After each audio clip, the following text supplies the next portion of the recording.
SDPI ಪಕ್ಷ ಇಂದು ತನ್ನ 16ನೇ ಸಂಸ್ಥಾಪನಾ ದಿನವನ್ನ ಆಚರಿಸಿಕೊಂಡಿತು.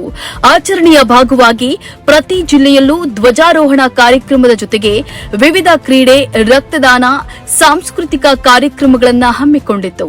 ಸಂಸ್ಥಾಪನಾ ದಿನದ ಹಿನ್ನೆಲೆಯಲ್ಲಿ ಪಕ್ಷದ ರಾಜ್ಯಾಧ್ಯಕ್ಷರಾದ ಅಬ್ದುಲ್ ಮಜೀದ್ ಅವರು ಸಂದೇಶವನ್ನ ಹಂಚಿಕೊಂಡಿದ್ದು, social democratic party of India ಒಂದು ರಾಜಕೀಯ ಪಕ್ಷ ಎನ್ನುವುದಕ್ಕಿಂತ ಒಂದು ಹೆಜ್ಜೆ ಮುಂದೆ ಹೋಗಿ ಒಂದು ಚಳುವಳಿಯಾಗಿ ಸಾಗಿ ಬಂದಿದೆ.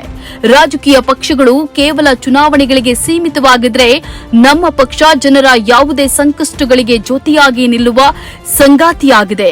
ಅದು ಸಾಂಕ್ರಾಮಿಕ ರೋಗಗಳ ಸಮಯವಾಗಿರಲಿ, ಪ್ರಕೃತಿ ವೈಪರೀತ್ಯಗಳ ಸನ್ನಿವೇಶವಾಗಿರಲಿ ಅಥವಾ ಯಾವುದೇ ದೌರ್ಜನ್ಯ ದಬ್ಬಾಳಿಕೆಯ ಘಟನೆಯಾಗಿರಲಿ, ಎಸ್ಡಿಪಿಐ ಎಲ್ಲರಿಗಿಂತ ಮೊದಲು ಸಂತ್ರಸ್ತರ ನೆರವಿಗೆ ಧಾವಿಸಿರುತ್ತದೆ.